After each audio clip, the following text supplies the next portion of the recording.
ओम ह्रीं अरहं णमोजिनाणम। 12 भावनाओं के अंतर्गत एकत्व का चिंतन किया।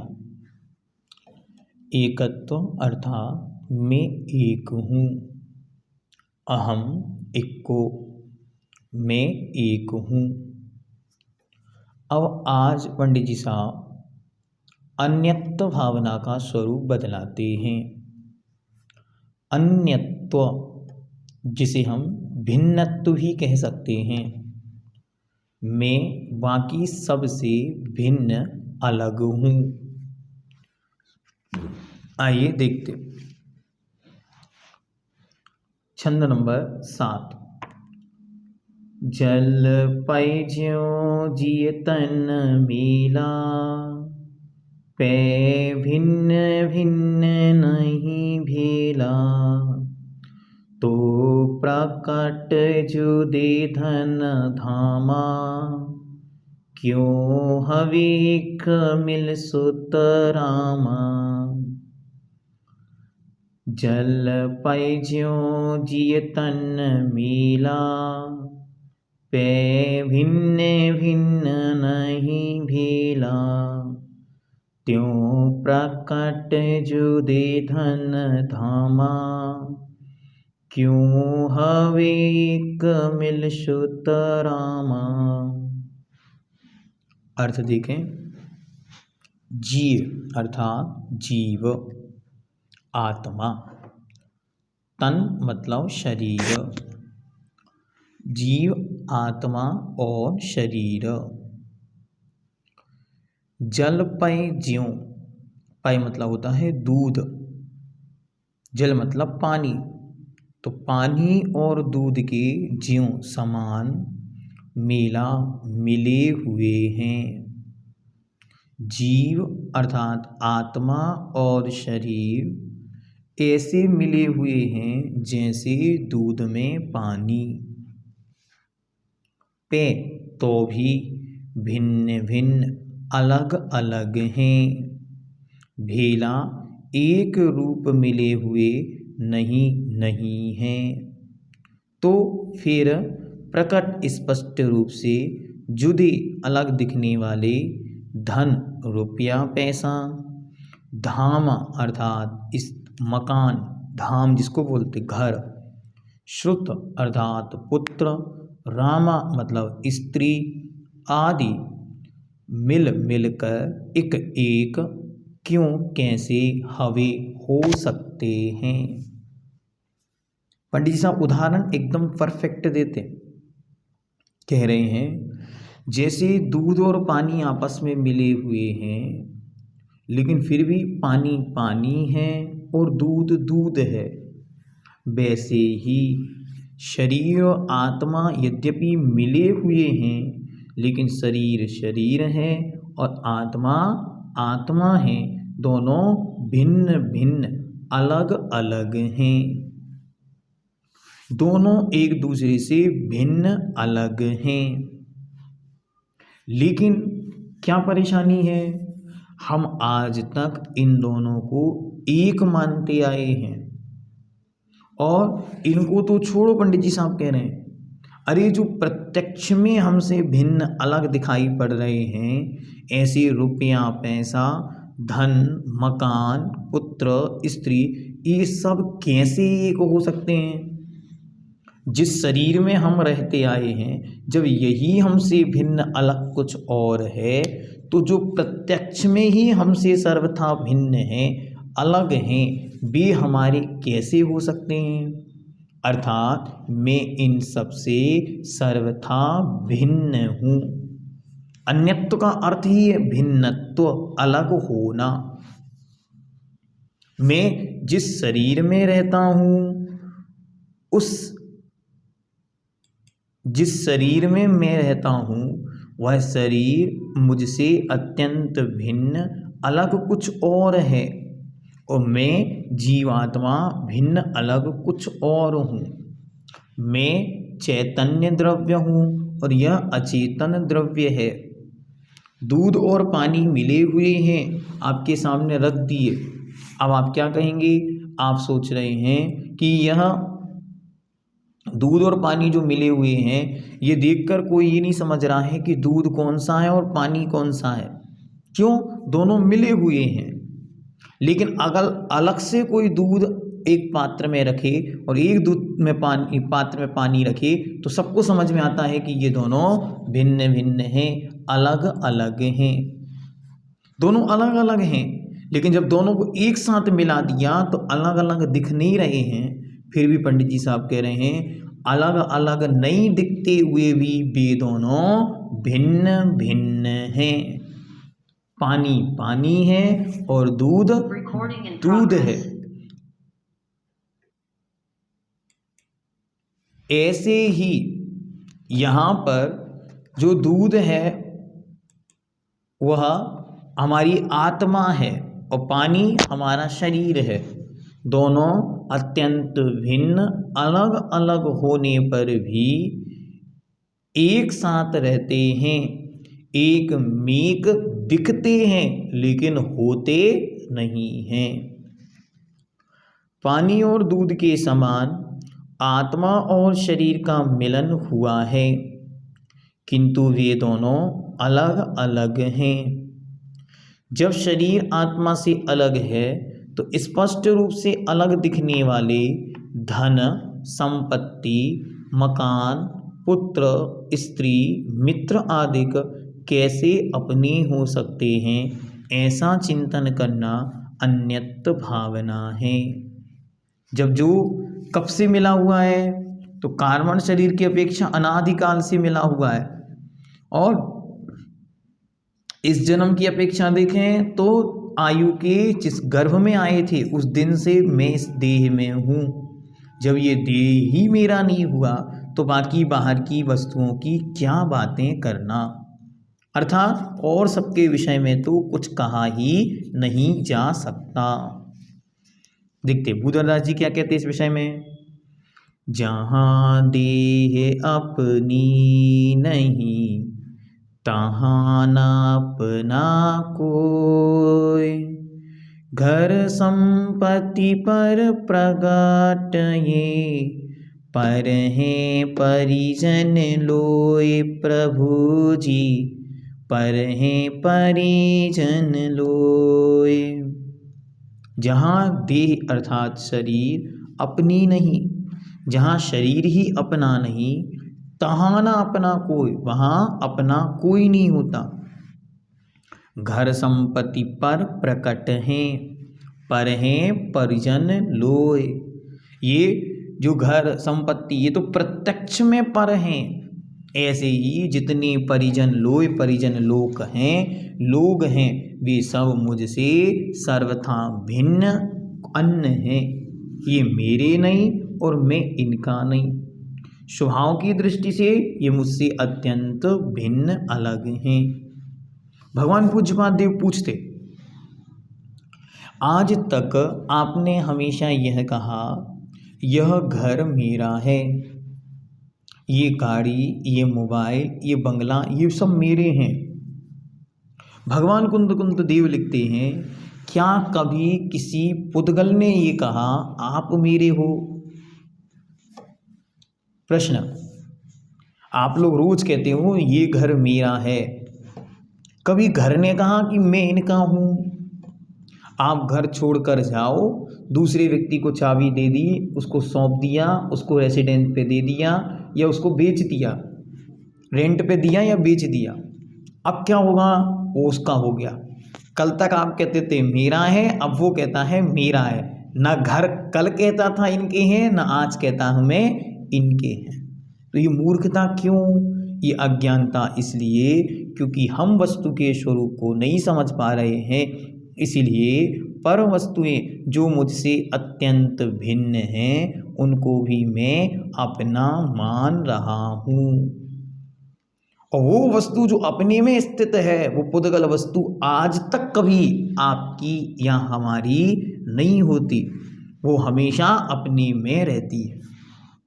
तो हमें भी ऐसे ही बनना है कि हमें अपने में रहना है। अपने से भिन्न सब अलग हैं, उन्मय ना हम हैं, ना हमें उन्मय होना है। ये है भिन्नत्व, अलगपना, अलग होना है, दूर हटना है। देखते मंगत राय जी साहब क्या कहते हैं। मोहे रूप मृग तृष्णा जग में मिथ्या जल चमकी, मृग चेतन नित भ्रम में उठ उठ दौड़े थक थक के, जल नहीं पावे प्राण गवावे भटक भटक मरता, वस्तु पराई माने अपनी भेद नहीं करता, तू चेतन अरु देह अचेतन, तू जड़ यह जड़ तू ज्ञानी,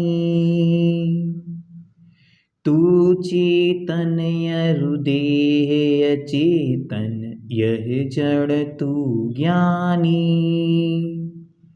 मिले अनादि यतन ते विछड़ी ज्यों पै अरु पानी,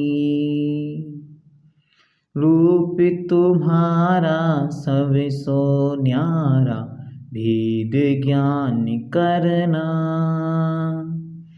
जो लो पौरुष थके न तोनो ओद्यम सो चरना। एक एक पंक्ति बहुत गहराई से लेकर आए। क्या कहते हैं, ये संसार की दशा हमारे सामने कैसी है, तो कहते हैं मृग मोह रूप मृग तृष्णा जग में मिथ्या जल चमके, मृग चेतन नित भ्रम में उठ उठ दौड़े थक थक के, जल नहीं पावे प्राण गवावे भटक भटक मरता, और वस्तु पराई माने अपनी भेद नहीं करता। रेगिस्तान है बहुत विशाल सा, और उस रेगिस्तान में एक हिरन है, और उस हिरन को लगी बहुत जोर से प्यास। तो क्या कर रहा है, वो हिरन भाग रहा है। वो हिरन भागता है और उसे दिखता है सामने पानी है, भागता जाता है, पास में पहुंचता है तो पानी दूर चला जाता, फिर भागता है, फिर पानी और दूर चला जाता, भागते भागते भागते शाम हो जाती है और थक कर वह चूर हो जाता है और प्यास के कारण प्राण त्याग देता है। इसे कहते हैं मृग मारीची, इसे कहते हैं मृग मारीची। ये मृग मारीचिका है। इसके कारण क्या हुआ, इसके कारण उस जीव को अपने प्राण से हाथ धोना पड़ा।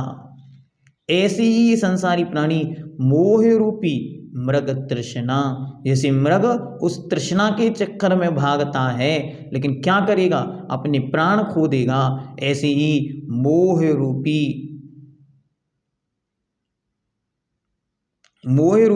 मृग तृष्णा जग में मिथ्या जल चमके।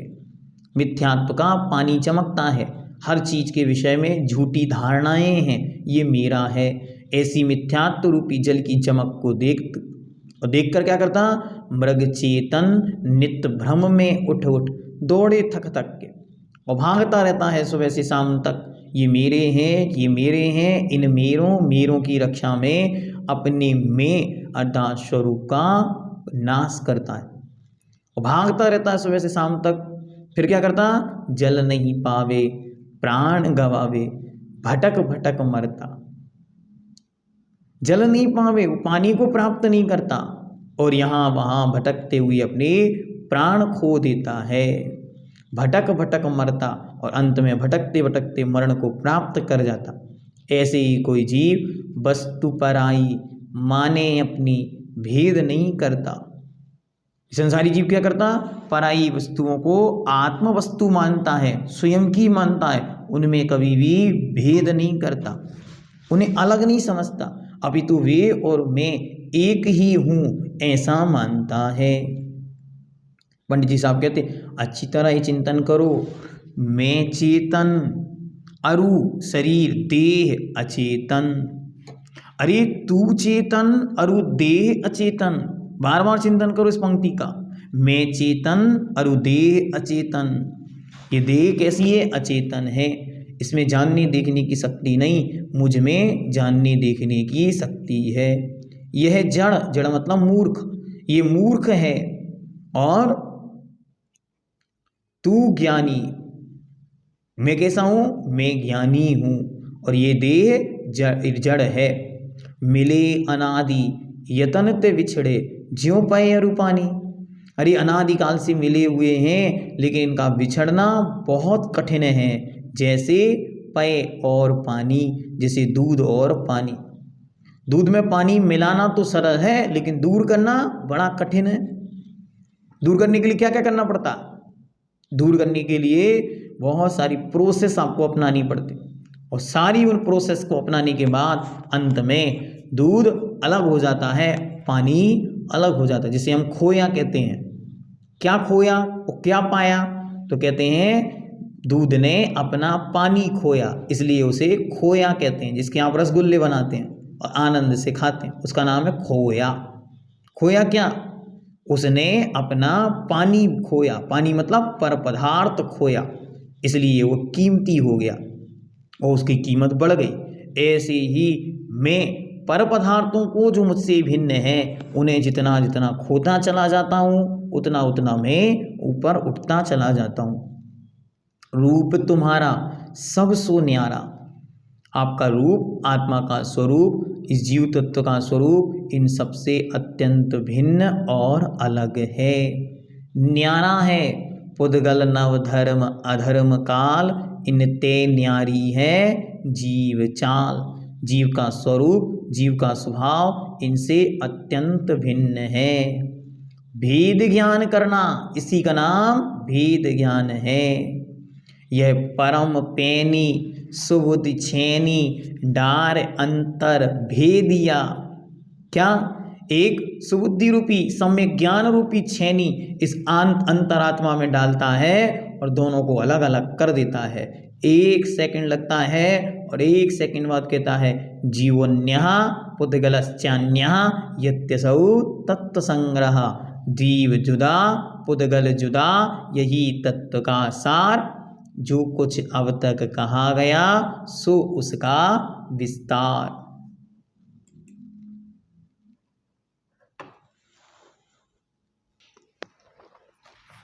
तो रूप कैसा है? तो इन सबसे भिन्न है। इसका क्या करना? भेद ज्ञान करना, इसे कहते हैं भेद विज्ञान। जिसे पंडित जी साहब ने पहले कहा था, कोटि उपाय बनाए भव्यता को उर आनो। अरे करोड़ों उपाय बनाने पड़े, तब भी उस भेद विज्ञान को स्वीकार करो। वह भेद विज्ञान अत्यंत दुर्लभ है, उस भेद विज्ञान को प्राप्त करो। और करोड़ों उपाय बनाने पड़े, अर्थात कितने भी बहाने बनाने पड़े, संसार से बचना पड़े तो बचो, लेकिन अपने आत्मा के कल्याण पथ को अवश्य चुनो। रूप तुम्हारा सबसो न्यारा, भेद ज्ञान करना। और ज्वलो पौरुष थके न तोलो, उद्यम सो चरना। जब तक पौरुष अर्थात आत्मशक्ति थकती नहीं है, तब तक क्या कर लो? तोलो, तब तक उद्यम सो चरना, अर्थात आचरण में पुरुषार्थशील बने रहना, लगे रहना। किसके लिए? भेद विज्ञान में लगे रहना, आत्म कल्याण में लगे रहना, निज आत्मा के उद्देश्य की पूर्ति के लिए, कि मेरी आत्मा के कल्याण का यही मार्ग है, इससे भिन्न अन्य कोई मार्ग नहीं है। उदाहरण बहुत सुंदर, पानी को, दूध को, दोनों को एक बार मिला देना बहुत सरल है, लेकिन दोनों को अलग अलग करना बहुत कठिन है, भिन्न भिन्न करना बहुत कठिन है। ऐसे ही देह और जीव को एक मानना बहुत सरल है, लेकिन दोनों को भिन्न भिन्न मानना, दोनों को भिन्न भिन्न जानना और दोनों को भिन्न भिन्न अनुभव में लाना बहुत कठिन है। इसलिए सारा संसार एक मृग की तरह मृग का अर्थ होता है हिरण, और उस हिरण की तरह इस संसार रूपी वन में भटकता फिरता है पानी की तलाश में, लेकिन पानी कहीं नहीं मिलता। ऐसे ही मनुष्य 24 घंटे दौड़ता रहता है पर वस्तुओं में सुख की चाहत में कि यहाँ कहीं तो सुख मिलेगा, लेकिन किसी भी वस्तु में उसे सुख नहीं मिलता। और जब सुख नहीं मिलता तो वह निरंतर दुखी होता रहता है। जब सुख की चाह करता है उसे बोलते हैं अपेक्षा, और जब उस अपेक्षा की पूर्ति नहीं होती तो होती है उपेक्षा, दूसरों के द्वारा हो जाती है उपेक्षा, तो उसे आता है क्रोध, गुस्सा, बढ़ती है कषायें, और अगर अपेक्षाओं की पूर्ति हो जाए तो बढ़ता है राग, और ये राग और ये द्वेष निरंतर ही मथानी की तरह इस जीव को इस संसार में घुमाते चले जाते हैं, और हम अनादिकाल से यही करते यहाँ आए हैं।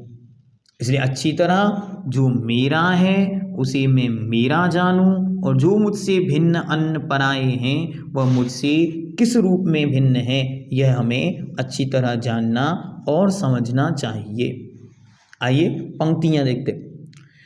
जल पै ज्यों जिय तन मेला, पे भिन्न भिन्न नहीं भेला, त्यों प्रकट जुदे धन धामा, क्यों हवे एक मिल सुतरामा। जीव और जिय अर्थात जीव और तन अर्थात शरीर, जल पै ज्यों पानी और दूध के समान मेला मिले हुए हैं, पे तो भी भिन्न भिन्न अलग अलग हैं, एक साथ मिले हुए होने पर भी दोनों भिन्न भिन्न हैं। भेला एक रूप मिले हुए नहीं हैं। पानी पानी है, दुग्ध दुग्ध है, पानी पानी है, दुग्ध दुग्ध है। ऐसे ही चेतन आत्मा आत्मा है और पुद्गल पुद्गल है। आत्मा अलग है और पुद्गल उससे भिन्न अलग है। तो भी भिन्न भिन्न अर्थात अलग अलग हैं।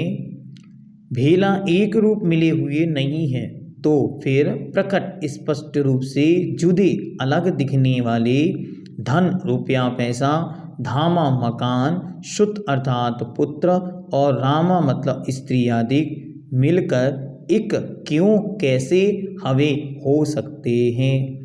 जब जो प्रत्यक्ष में अलग अलग दिखने वाले हैं उनके तो एक होने का कोई प्रसंग ही नहीं आता।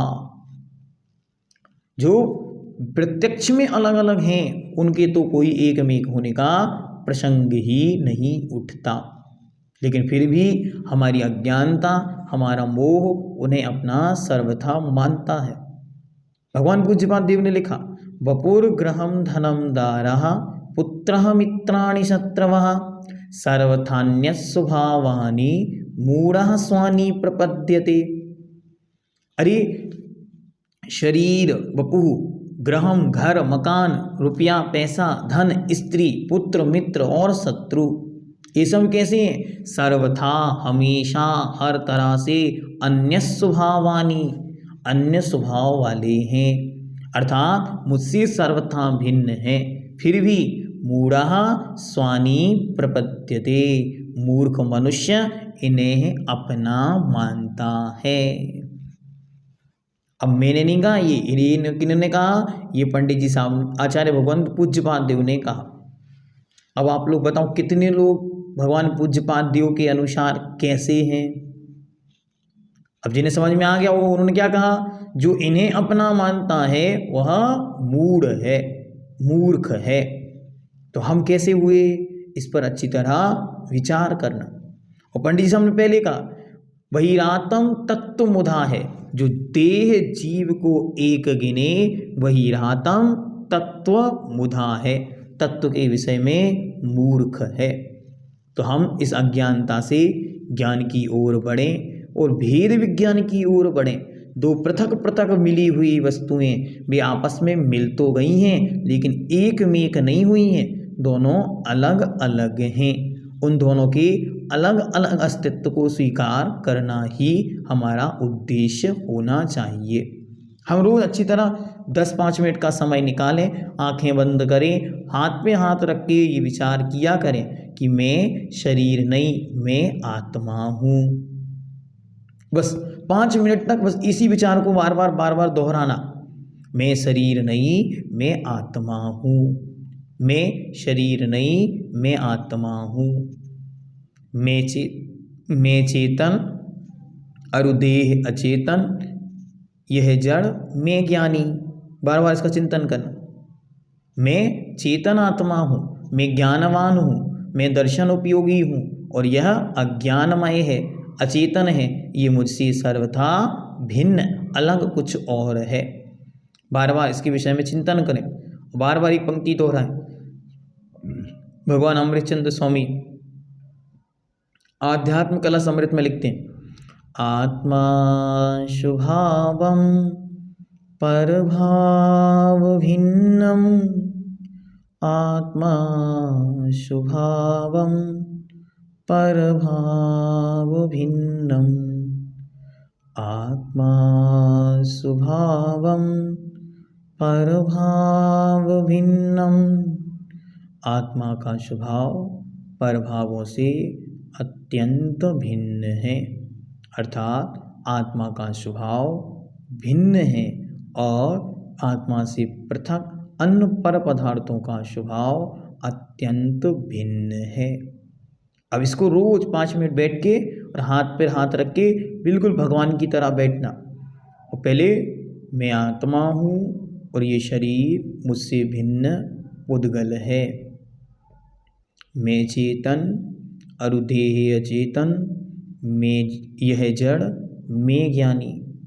आत्मा स्वभावं परभाव भिन्नम, आत्मा स्वभावं परभाव भिन्नम। आत्मा का स्वभाव परभावों से अत्यंत भिन्न है। रोज स्वाध्याय के बाद 5 मिनट इसको किया करें। रोज पूजन के बाद 5 मिनट इसको करें। दर्शन करने के बाद 2 मिनट भगवान के सामने खड़े होकर इसका विचार किया कर कि आपके दर्शन की उपलब्धि यह हो कि मैं अपनी आत्मा और इस शरीर को दोनों को भिन्न भिन्न अलग अलग मान सकूं और एक दिन वह दिन जल्द ही आए जब दोनों अलग अलग हो जाएं, अर्थात मैं अनंत सिद्धों के सागर में जाकर विलीन हो जाऊं और ये देह अनंत पुद्गल परमाणुओं में सदा सदा के लिए समा जाए। फिर मैं लौटकर यहाँ कभी ना आऊँ और फिर कभी इस तन को ना पाऊँ। हे प्रभु, वह दिन जल्दी आए। ओम नमः सिद्धेभ्यः।